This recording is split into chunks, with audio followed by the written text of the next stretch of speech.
बच्चों आपके सामने है कक्षा 10 के कुछ महत्वपूर्ण प्रश्न चैप्टर 1 के। चैप्टर 1 में कुछ प्रश्न ऐसे भी होते हैं जहां पर हम लोगों की नजर नहीं जाती और बोर्ड परीक्षा में आ जाते हैं तो हमें परेशान करते हैं। तो ऐसे प्रश्न हैं, उनमें से कुछ निम्न में से कौन परिमेय संख्या है। आपको बताना है कि इनमें से कौन सी एक परिमेय संख्या है। तो परिमेय संख्या ऐसी संख्या है जो अंडर रूट के बाहर निकल आए, जिसका वर्गमूल मिल जाए, जिसको हम p बटे क्यू के रूप में लिख सके। वो तो परिभाषा हो गई, लेकिन यहाँ पर जब हम देखेंगे तो सब जगह अंडर रूट दिख रहा है, तो वही संख्या परिमेय संख्या होगी जो अंडर रूट से बाहर आ जाएगी। यहाँ पर लिखा है अंडर रूट के अंदर 3 का वर्गमूल नहीं मिल सकता है, यानी अंडर रूट 3 ये अपरिमेय संख्या है और ये भी अपरिमेय संख्या है। अगर अंश और हर दोनों में अपरिमेय संख्या लिखी है और आपस में सरल नहीं हो सकती तो ये तो अपरिमेय संख्या हो गई। इनका जब हम गुणा कराएंगे तो 7 का दूसरे गुणा कराएंगे तो हो जाएगा 7 दूना 14। अब 14 का वर्गमूल नहीं मिल सकता, यानी ये भी जो लिखी ये भी अपरिमेय संख्या है। 12 का वर्गमूल देखते हैं मिलता है कि नहीं, सम संख्या है, हो सकता है मिल जाए। तो 12 का वर्गमूल कैसे देखें हम, तो 12 के गुणनखंड करेंगे, 2 से काटेंगे तो 2 का 12 काटेंगे तो 6 बार जाएगा, तो 4 का 12, फिर 2 से काटेंगे 2 तिहाई, फिर 3 का 1 बार जाएगा। तो 2 का तो जोड़ा बन गया लेकिन 3 का नहीं बना। अब जब 3 का नहीं बना मतलब ये वर्गमूल के बाहर नहीं आ सकता, तो ये भी अपरिमेय संख्या हो गई। अब यहाँ पर देखेंगे हम फार्मूला लगाना पड़ेगा a plus B A minus B. a plus B into A minus B बराबर होता है a square minus B square. a square मतलब एक ही जगह पर लिखे √5 इनका स्क्वायर माइनस बी स्क्वायर, यानी b की जगह लिखे √7 इनका स्क्वायर। √5 का स्क्वायर करेंगे तो हो जाएगा 5, माइनस लगा देंगे, √7 का स्क्वायर करेंगे तो हो जाएगा 7। 5 प्लस का 7 माइनस का, एक प्लस की संख्या और एक माइनस की संख्या हो तो आपस में घट जाती है, प्लस माइनस घटेगा, 5 में 7 घट जाएगा, हो जाएगा 2। और चिन्ह लगाएंगे हम बड़ी संख्या के, बड़ी संख्या है यहाँ पर 7 के आगे माइनस तो माइनस का 2 आ जाएगा। ये अंडर रूट के बाहर आ चुकी है और ये परिमेय संख्या है, यानी इसका ऑप्शन डी सही हो जाएगा। अगला क्वेश्चन है, इसमें एक शून्येतर परिमेय संख्या है। एक परिमेय संख्या और अपरिमेय संख्या, एक अपरिमेय संख्या का अंतर होता है। अगर किसी भी परिमेय संख्या के साथ कभी अपरिमेय संख्या, चाहे वहां पर योग पूछा जाए, चाहे अंतर पूछा जाए, चाहे गुणनफल पूछा जाए, चाहे भागफल पूछा जाए, कुछ भी पूछ लिया जाए, परिमेय के साथ अगर अपरिमेय लग गया तो अपरिमेय संख्या ही हो जानी है, यानी इसका ऑप्शन नंबर बी सही हो जाएगा। अगला क्वेश्चन है अंडर रूट 2 और 2 माइनस अंडर रूट 2 का गुणनफल होगा। इनका गुणा करा के देखना पड़ेगा कि ये कैसी संख्या है, परिमेय संख्या है, अपरिमेय संख्या है, पूर्णांक है या सम संख्या है। तो पहली संख्या है √2, तो √2 लिख दिया हमने। इनका गुणा कराना पड़ेगा 2 माइनस √2 से, तो हम लिख देंगे 2 माइनस √2। अब इनका गुणा कराएंगे, 2 का √2 से गुणा कराएंगे तो ये एक परिमेय अपरिमेय संख्या का आपस में गुणा नहीं होता है, बस साथ साथ लिख जाएंगे। 2 under root 2 minus under root 2 का अंडर रूट 2 से गुणा कराएंगे तो यहाँ पर हो जाएगा 2। अब इसको हम सॉल्व नहीं कर सकते क्योंकि ये अपरिमेय संख्या है और ये परिमेय संख्या है। एक अपरिमेय संख्या में एक परिमेय संख्या घटाएंगे तो अभी मैंने बताया कि परिमेय संख्या अपरिमेय संख्या का अंतर जो होता है वो हमेशा अपरिमेय होता है, यानी इसका भी ऑप्शन नंबर बी सही हो जाएगा, अपरिमेय संख्या। अगला क्वेश्चन है, निम्न में परिमेय संख्या है। आपको बताना है कि इनमें से कौन सी संख्या परिमेय है। तो देखेंगे जिसका वर्गमूल मिल जाएगा, जिसे हम p बटे क्यू के फॉर्म में लिख सकते हैं, वही परिमेय होगा। तो यहाँ पर लिखा है अंडर रूट 9, 9 का वर्गमूल जो होता है वो होता है 3 को हम 3 बटे 1 लिख सकते हैं, यानी p बटे क्यू के फॉर्म में लिख सकते हैं, यही परिमेय संख्या है। बाकी परिमेय संख्या क्यों नहीं है, क्योंकि अंडर रूट 3 का वर्गमूल जब निकालेंगे तो निकले नहीं आएगा, यहाँ से अंडर रूट 3 सॉल्व नहीं होगा। अगर इसका अंडर रूट निकालेंगे भी तो 1.732 आगे चलता जाएगा, कभी ये खत्म नहीं होगा। और यहाँ पर अलग अलग संख्याएं आ रही हैं, यानी ये संख्या अशांत भी है और अनावर्ती भी हो, और जो अशांत अनावर्ती संख्या होती है वो अपरिमेय होती है, यानी ये अपरिमेय संख्या है, परिमेय संख्या नहीं। यहाँ पर दशमलव के बाद कभी भी एक संख्या हो तो उसका वर्गमूल नहीं निकालेंगे, हम 0 बढ़ा के 2 संख्या करके देखेंगे क्या इसका वर्गमूल मिलता है। तो यहाँ पर हो जाएगा अंडर रूट 10 दशमलव में, तो 10 का वर्गमूल नहीं मिलता है तो ये भी अपरिमेय संख्या हो जाएगी। अब अगर यहाँ पर 0 1 हो जाता तो 0 1 का वर्गमूल मिल जाएगा, क्योंकि ये एक ही है, हमने बताया 2 अंक में करके देखेंगे। तो यहाँ पर 0 1 2 अंक में पहले से ही है, तो इनका वर्गमूल जब निकालेंगे तो हो जाएगा 0.1, यानी ये परिमेय संख्या हो जाती है। लेकिन यहाँ पर अंडर रूट के अंदर पॉइंट में 1 था, एक 0 बढ़ाया हमने 10 हो गया, 10 का वर्गमूल नहीं मिलता है, यानी ये अपरिमेय है। लेकिन ये अगर होता ऑप्शन में तो ये परिमेय हो जाता। ठीक है, अगला लिखा है 0.10 110 110।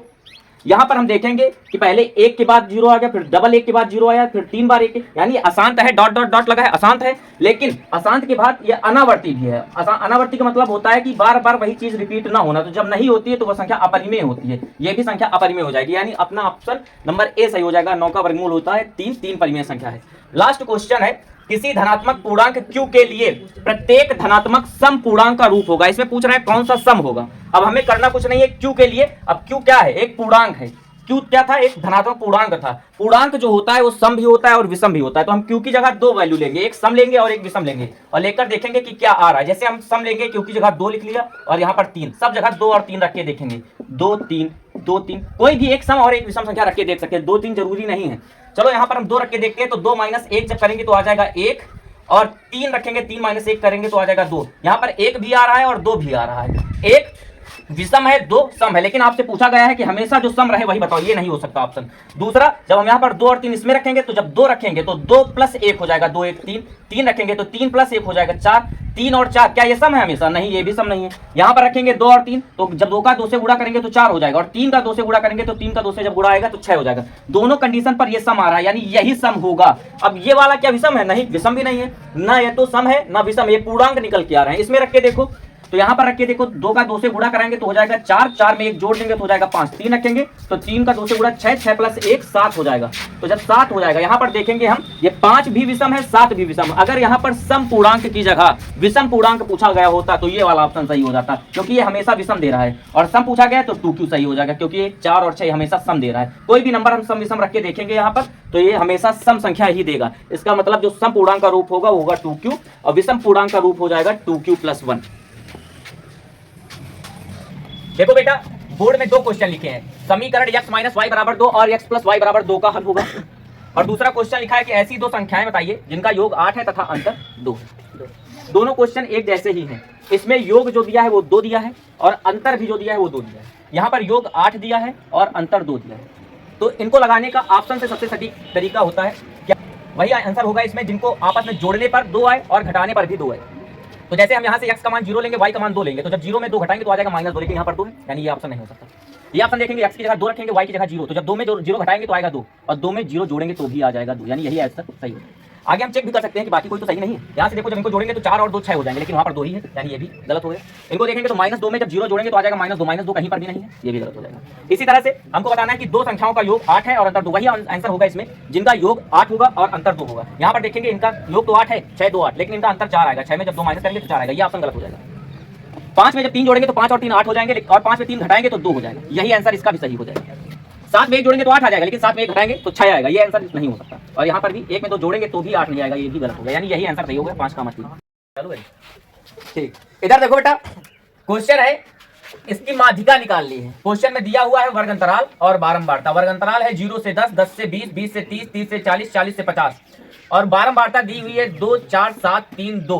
बोर्ड परीक्षा में एक श्योर क्वेश्चन 4 नंबर का, निकालनी रहती है माध्यिका। माध्यिका कहते हैं, कभी कभी बोल देते हैं, कभी कभी माध्यक, इसको माध्यिका कहें या माध्यक कहें, सूत्र यही रहेगा, एक ही चीज है दोनों। सूत्र क्या होता है? L + H/F × N/2 - CF। अब क्वेश्चन की शुरुआत इसी से होगी, CF से। सबसे पहले जरूरत है हमें CF निकालने की। CF है क्या? इसको बोलते हैं कुमुलेटिव फ्रीक्वेंसी, संचयी बारंबारता। संचयी बारंबारता निकालेंगे हम, तो संचयी और बारंबारता, संचयी बारंबारता कैसे निकाली जाती है? बहुत ही आसान तरीके से, देखो इधर। तो सबसे पहले जो बारंबारता दी हुई है उसे लिख दो 2, उसके बाद इसमें इसको जोड़ा जाएगा, 2 में 4 को जोड़ेंगे तो 4 और 2 हो जाएंगे 6, फिर इसमें इसको जोड़ेंगे, मतलब एक आगे वाले को हर बार जोड़ना है, तो 6 में जब 7 जोड़ा जाएगा तो 7 6 13 हो जाएगा, 13 में फिर 3 जोड़ा जाएगा तो 13 और 3 16 हो जाएगा, 16 में 2 जोड़ा जाएगा तो 16 और 2 हो जाएगा 18। बारंबारता को भी जोड़ेंगे, इतना ही आएगा, जोड़ के देखेंगे तो 4 2 6, 6 2 8, 8 7 15 और 3 18, यही आएगा। जो लास्ट नंबर होगा वो बारंबारताओं के योग के बराबर होगा। बारंबारताओं के योग को यहाँ पर लिखते हैं n से, n की वैल्यू आ गई 18 जो निकालना है। अब इसी से क्वेश्चन को आगे बढ़ाना है n से, तो n से आगे क्या करना है हमको? n/2 निकालना पड़ेगा। n/2 जब निकालेंगे तो 18 का आधा हो जाएगा 9।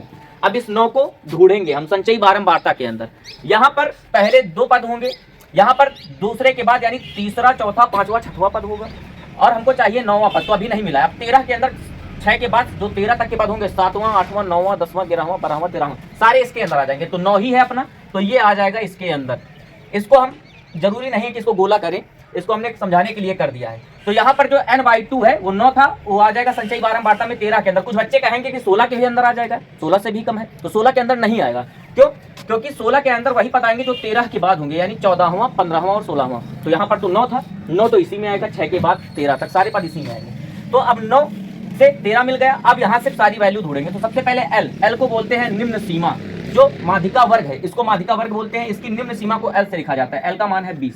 अब आगे बढ़े हम, तो लिखा है H का मतलब है हाइट, हाइट मतलब कितना गैप है इनका, तो 20 10 30 यानी 10 का गैप है, तो H की वैल्यू आ गई 10। अब उसके बाद लिखा है F बोलते हैं बारंबारता फ्रीक्वेंसी, लेकिन बारंबारताओं का योग को N से लिखेंगे। यहाँ पर F यही वैल्यू है जिसको हमने यहाँ पर गोला किया हुआ है, तो F की वैल्यू आ गई 7। अब इसके बाद n/2 अपने पास है CF हमें बहुत कंफ्यूज होते हैं बच्चे, CF इसी को लिख देते हैं 13 को, लेकिन 13 ना होकर के उसके ऊपर वाला होगा। यहाँ पर CF की वैल्यू आ गई 6। अब हम वैल्यू पुट करेंगे तो एल का मान है 20 प्लस एच का मान है 10 और बटे एफ का मान है 7, n/2 का मान था 9 और माइनस CF का मान है 6। तो यहाँ पर जब देखेंगे तो 20 प्लस 10 और गुणे 9 में 6 चले जाएंगे तो बचा 3 और बटे में 7 लिखा है। इसको थोड़ा सा इधर सॉल्व कर देंगे हम, तो 20 लिखा है प्लस 10 का 3 से जब गुणा कराएंगे तो 10 यहाँ 30 हो जाएगा और बटे में लिखे हैं 7 से इनको भाग करो, 7 चौके 28, 2 बचा, दशमलव खिलाया 20 हो गया। अब 7 का पहाड़ा 20 में पढ़ेंगे तो 7 दूना 14 2 बार जाएगा, फिर 6 बचेंगे और दशमलव लगाए तो 0 बनाएंगे तो 6 हो जाएगा 7, 7 8 56। जब 20 में 4.28 जोड़ेंगे तो आ जाएगा 20 4 24.28। यही हो जाएगी इसकी माध्यिका। एक बहुत जरूरी क्वेश्चन जो हर बार बोर्ड में आता है, इसमें पूछा जाता है माध्यक वर्ग बताओ। तो माध्यक वर्ग वही है जिसको अभी अभी हमने घेरा हुआ है। तो यहाँ पर लिखा है 20 से 30, तो माध्यक वर्ग इसका आ जाएगा 20 से 30। 1 नंबर का ये क्वेश्चन अलग से हर बार बोर्ड में आता है। ठीक।